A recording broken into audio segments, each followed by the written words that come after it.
Let me tell you how a little pink house prepared me for my first workplace termination and set me on a path of resilience, grit, and fearlessness. About 2.5 hours south of Atlanta is a little town of Rens, Georgia, about 2,000 people. My grandmother lived in Rens, Georgia, in a pink house nested off a dirt road right off of East 88 Highway. It had a massive yard, the kind of yard that was made for little 5-year-old girls who liked to make mud pies or run chicken races with their cousins to see who could run the fastest, the chickens or the cousins. That was summer at grandmother's house. And if I think about it, I can remember and feel that Georgia sun on my face. I can remember when I was just tall enough to jump off the bed, to use the pot next door to the bed, because the pink house didn't get indoor plumbing until 1968.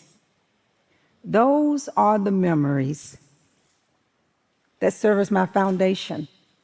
That's what helped me to become the woman that I am today. In the midst of those challenges, I can hear my grandmother's voice, laced with a little bit of sternness when she said, "Valerie, it's your time to go get the eggs out the chicken coop," or sometimes even select the chicken for that day for dinner. I learned then that I would, I should, and I could.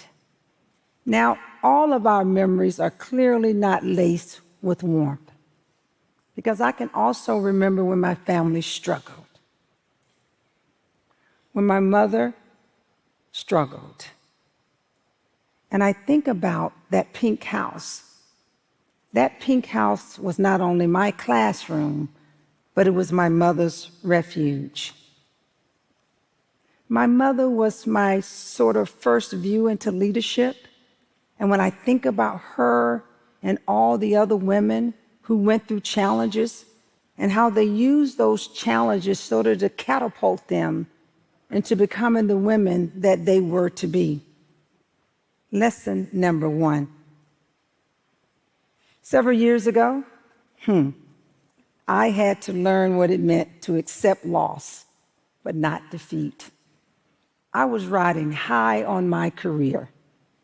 I was a reproductive endocrinologist and fertility specialist who was clearly, smoothly transitioning to an academic administrative research career. I became the chair of the department. I founded the Center for Women's Health Research at Meharry Medical College, which was the first center of its kind. And then I became the dean of the School of Medicine. And at that time, I was the youngest dean of a medical school in the country.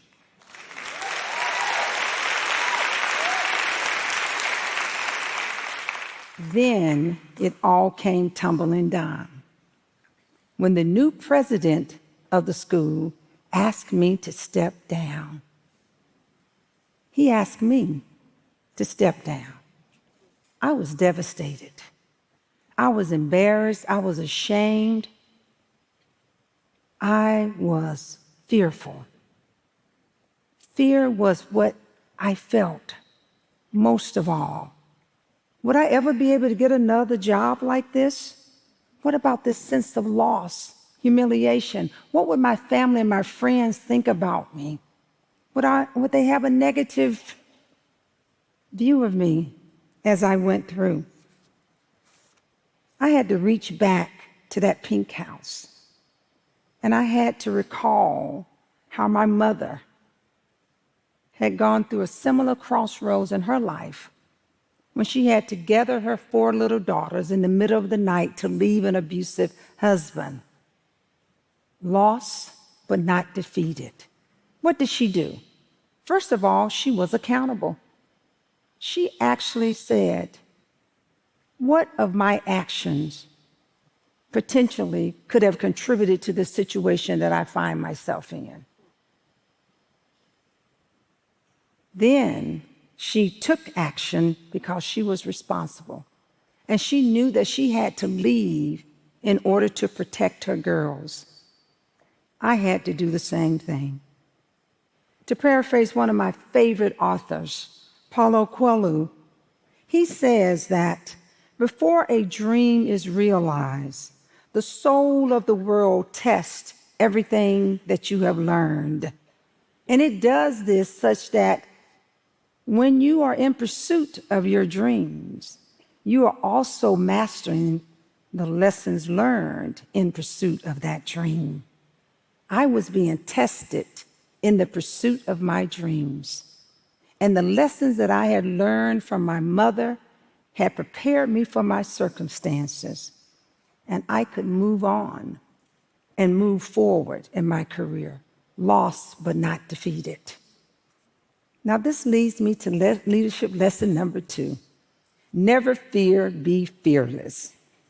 Now, all of us know that fear is an unpleasant emotion, right? It is often, though, a healthy one, because it will cause you to take action just like my mother did when she had to leave that abusive relationship. Because it is an emotion and it is a biological response, sometimes we think that the act of being fearless means that we are not afraid. You can still be afraid. And so you may not be able to cancel that fear out completely, but you can put it to sleep. You can learn how to lean into your fear. And I think the best way to do that is to do something over and over and over again successfully. I believe it's a superpower. It's the superpower my mother had.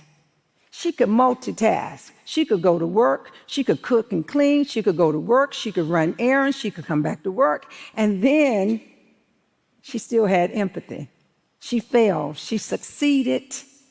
Not always, guys, to joy, but to completion. And I recognized that I had to do the same thing. So when I put myself back out there, I had to interview. I had to be evaluated over and over again. I was tested over and over again. I heard no. I gave the word no until I got to yes, until I got to the role that allowed me to align my passion with my purpose. Turning your fear into being fearless allows you to accept the challenges that you have laced with risk, leading you to a place that will be right for you.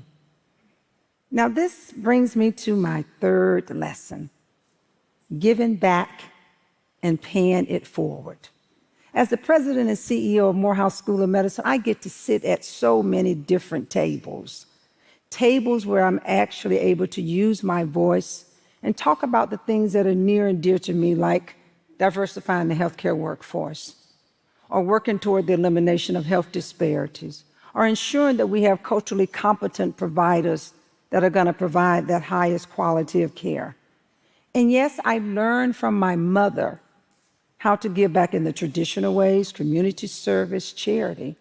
But I also believe it's important for women to tell their story. I've told my story about watching my mother navigate through an abusive relationship. I was a child. That had an imprint on me. I've told my story about the professional journeys and the challenges I've had to get to the point where I am today. We must do that for each other because women must be heard, but they also must listen. This is what gives us hope that we are not alone and that there is a light at the end of those dark tunnels. And of course, as a medical professional specializing in women's health, I give back by staying on the forefront of reproductive rights.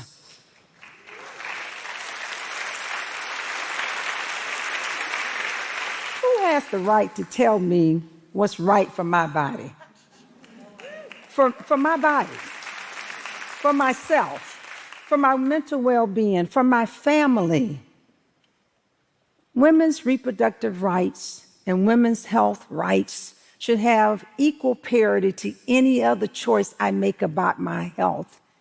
And I really don't need anyone to tell me what's right for me. I need you to help me make the right choices with me, but not for me. And I should have the ultimate say. Now, I am fortunate that my job is to pay it forward.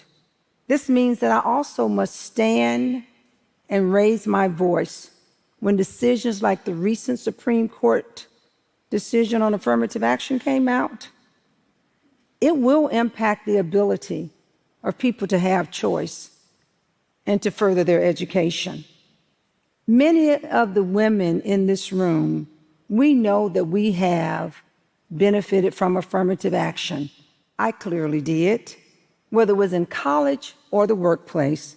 And if we are honest, many of us would not be where we are today if it wasn't for affirmative action. So we should really be first in line talking about affirmative action, particularly in higher ed and in the medical profession, because we know that race and gender concordance impacts health outcomes. So how is it that we can have a military exemption for the good of the country, but not a medical exemption for the good of the country? Particularly if we are interested in eliminating disparities and achieving health equity for all. So I challenge you as leaders. I challenge you as women to raise your voices. We need more diversity in the future, not less.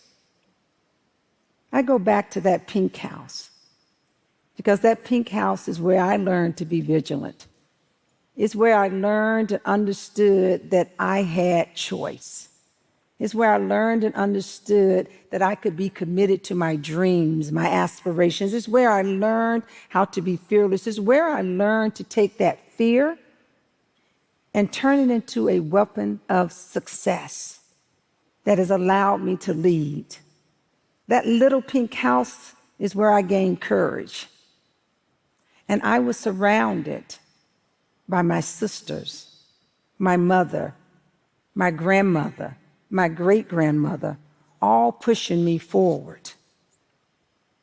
Great leaders are not produced through the number of titles or degrees that they have, but through life experiences, through the distance traveled, the tables they sit, the conversations they have, and what ensues in those conversations.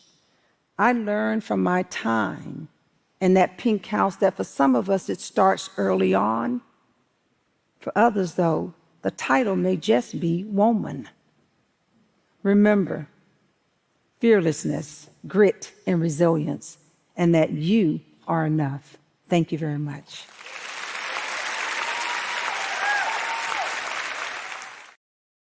恳请点赞，订阅我们的频道，一起学习演讲中的实用英语。